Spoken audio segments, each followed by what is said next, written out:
nyawa 22 orang, mulai dari sopir taksi, pria homoseksual, hingga polisi melayang di tangan anak ini. Juan Fernando Hermosa Suarez, dikenal dengan nama El Niño del Terror atau dalam bahasa Indonesia anak teror.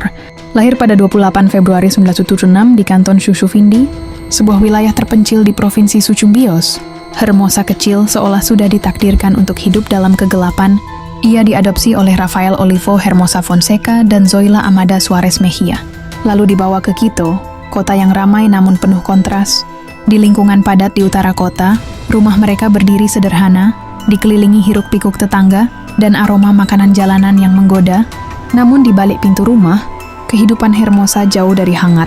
Ibunya tuli dan tersiksa artritis, tangannya gemetar saat mencoba berkomunikasi. Ayahnya lebih sering menghilang, bekerja jauh di Sucumbíos, meninggalkan Hermosa dalam kesepian yang menggerogoti jiwanya. Pada usia 15 tahun, ketika anak-anak lain masih bermain di ganggang sempit atau bermimpi menjadi dokter, Hermosa memilih jalan yang berbeda. Ia bukan lagi bocah yang berlari mengejar layang-layang. Di sudut toko video game Lamarin, di antara denting mesin arcade dan tawa remaja, ia merajut rencana gelap bersama gengnya. Malam demi malam, mereka berkeliaran di bar-bar kumuh dekat Universitas Tengah.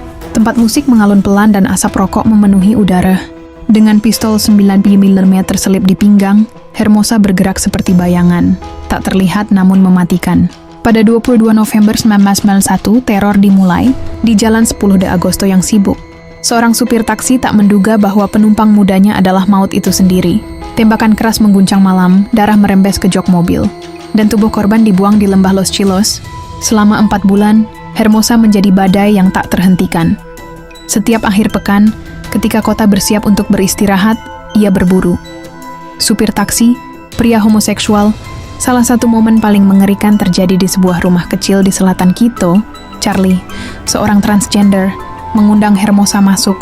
Tak tahu bahwa malam itu akan menjadi akhir hidupnya. 5 tembakan mengoyak udara, jeritan terputus, dan Hermosa melangkah keluar, meninggalkan bau mesiu. Ketakutan menyebar di Quito seperti api di rumput kering. Polisi berjuang melacak jejaknya, namun Hermosa selalu selangkah di depan. Sampai 16 Januari 1992. Bayangkan kekacauan di sebuah rumah sederhana di antara Jalan Amerika dan di Guja. Tembakan berderu, asap mesiu memenuhi udara, dan teriakan memecah malam. Polisi mengepung, namun tragedi tak terhindarkan. Ibu angkat Hermosa jatuh, tubuhnya ditembus 11 peluru dalam baku tembak yang kacau. Hermosa, dengan kelincahan seekor kucing, meloloskan diri melalui jendela belakang. Namun pelariannya singkat, ia ditangkap, tangannya diborgol, dan dibawa ke penjara Garcia Moreno. Hukuman 4 tahun di pusat rehabilitasi Virgilio Guerrero seharusnya meredam apinya, tapi Hermosa bukan tipe yang mudah dilupakan. Dia dalam penjara iaga seperti singa yang dikurung.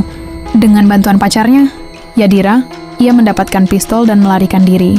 Meninggalkan petugas polisi Neptali Sailema terkapar dengan 5 lubang peluru, Hermosa kabur ke Bogota, hidup dari perhiasan curian.